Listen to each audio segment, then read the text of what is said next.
It's good to be back. Welcome back to my channel. My name is Aditya, aka Eddie, and you're watching Eddie the Thinker. In this episode, we are going to talk about movies. But first,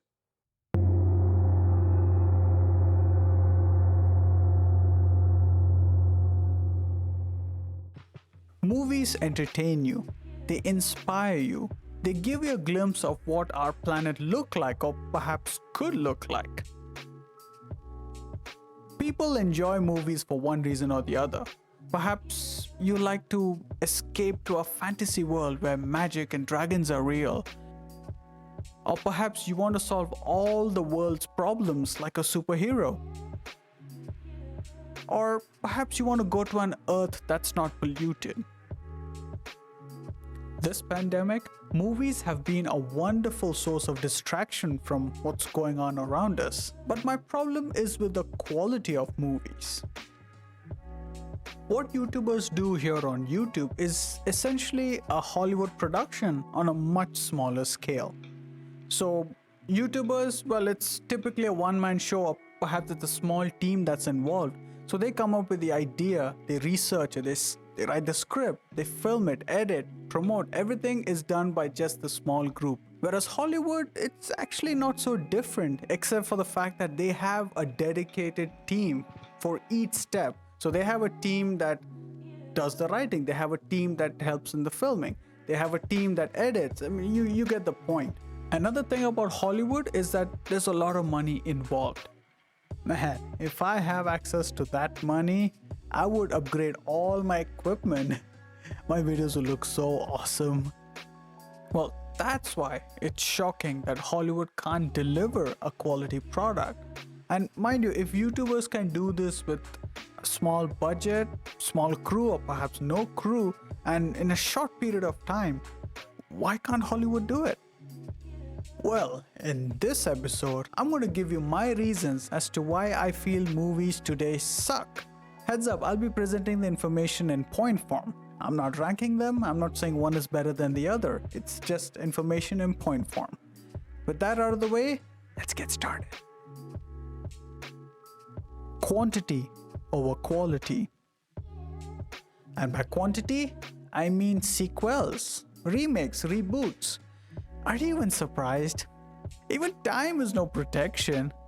Star Wars got 2 more trilogies. Top Gun is getting a sequel.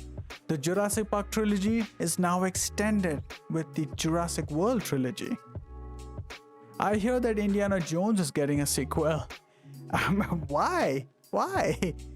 Money.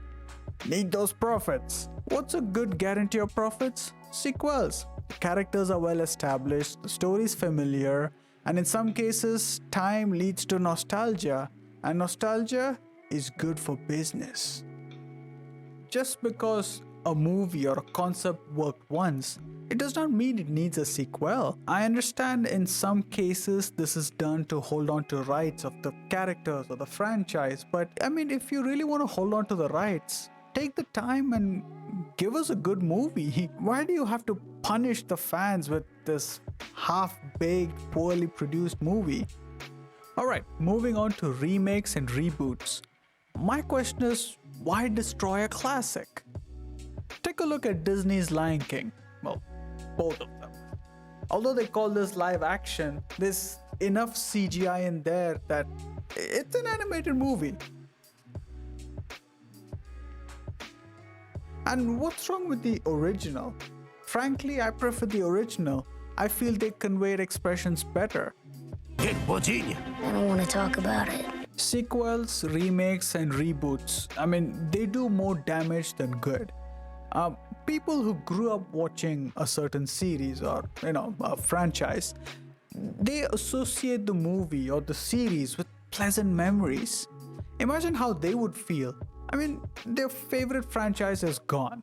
Listen, if I miss a movie or a series so much, I'd rather go and watch the original. I would be nostalgic of the times, of the various incidents that took place and, the circumstances under which I watched it so many times. And I think it's that, walking down memory lane, that sweet nostalgia. But the modern sequels just leaves a bad taste in your mouth. lack of a good story. You know what? Today, there's hardly any story. It's all about the VFX, product placements, corny humor, and a reliance on nostalgia that passes as a movie. There is no story.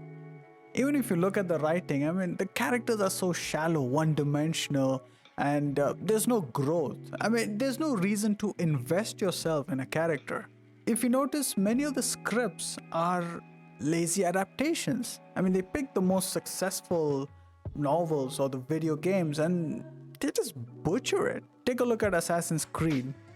Well, horrible. I mean, the movie sucked. The video games are awesome, movies sucked. Well, also take a look at Harry Potter. The books were awesome. It was so detailed and well written. The movies, they cut out so many parts, and for a person who has never read the books, the movies are so incoherent. Oh, by the way, have you noticed the recent trend of releasing movies with an all-female cast? Why are they remakes? And a bigger question, why do they only select those successful franchises? Why not create a brand new franchise? I think that would make more sense, right? Despite an all-female cast and, feminism for the win, the director and the writers are all male. Mansplaining at its best.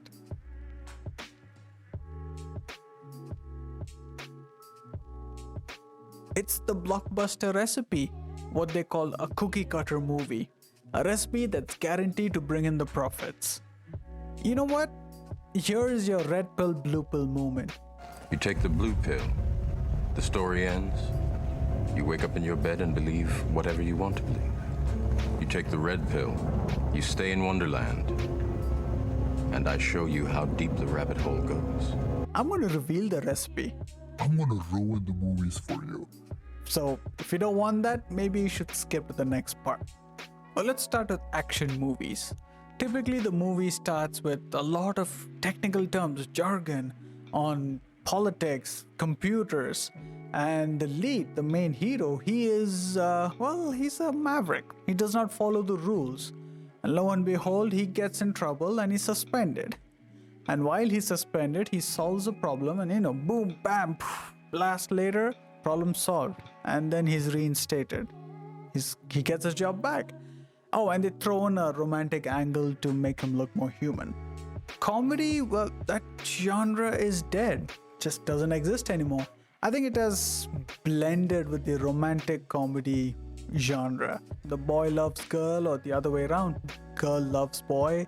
One of them does not return the love. There's a whole lot of creeping, there's sex, there's drama, and at the end of the movie, they get together. That's your big comedy. And joke is, I don't laugh even once. Next, horror. Well, there's really no story. It's jump scares, religious elements. They throw in an exorcist, priest, demons, and that's basically it. That's your horror movies right there. Too much sexual content. I think every single movie has a sex scene, irrespective of the genre. That's action, comedy, horror, even animated movies that's intended for kids. That must be Lord Farquaad's castle. That's the place.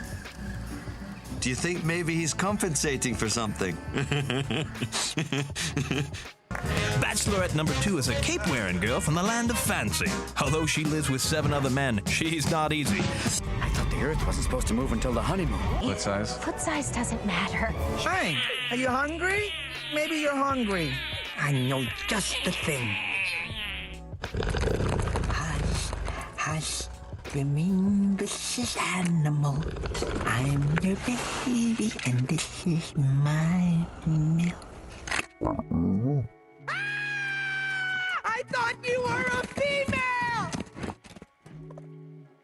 They're suggestive, but come on. You think that won't have any behavioral side effects when the kid reaches adolescence? Yeah, the damage is real. Now, I know sex sells, but please keep it in your pants. Studio interference. Why do you think people demanded a Zack Snyder's version of the Justice League? Because we know what Zack Snyder is capable of. We are fans of his work. We know the Justice League that was released in theaters was not his work.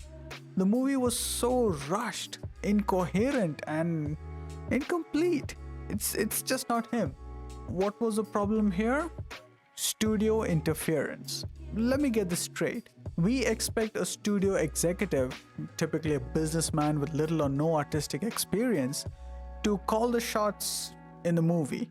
I mean, granted, he's paying the money, he's producing it, he's sponsoring everything, but if you knew what the audience wanted better than the director, why would you hire him in the first place? Just direct the movie yourself.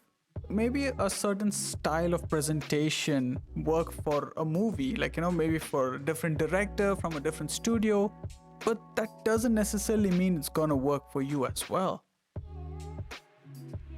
Now, I understand a return of your investment is your goal, but you can't really silence the director's voice. I mean, the fact that you hired him means the director did something right, so let them tell the story their way. Distorted facts. Okay, this is a personal pet peeve, but as a history buff, nothing irritates me more than distorted facts in a movie set in a different period. You have done the research, you have built the sets, your actors are in the costumes. Why stop here? Get the facts right. Now, I understand people are not into history like me. Actually, that's all the more reason why you should be getting your facts right, because this is the only exposure to history for many people. And by including scenes that are not historically accurate, you're spreading a false narrative. Now you must be wondering, gee, this guy hates movies. Does he still watch them? And if he does, what does he watch? Well, yes, I still watch movies, but I watch the older ones. I've just recently discovered the epics, like Cleopatra, the Ten Commandments, Ben-Hur, the 300 Spartans. And for comedy, I know I can rely on Buster Keaton and Laurel and Hardy amongst others to make me laugh. I must say, I actually enjoy the older movies. I mean, sure, the acting is a little stiff. Sometimes you feel they just stuck a camera in a theater and that's your movie. But yeah, it's quite enjoyable. And hey, if you know certain movies or epics you want me to check out, please let me know in the comment section below. Alright folks, that's our episode for today. Did I miss anything? Am I getting jaded? Well, let me know what you think in the comment section below. I'll be back soon with another video. Until then, stay safe, take care, and I'll see you soon.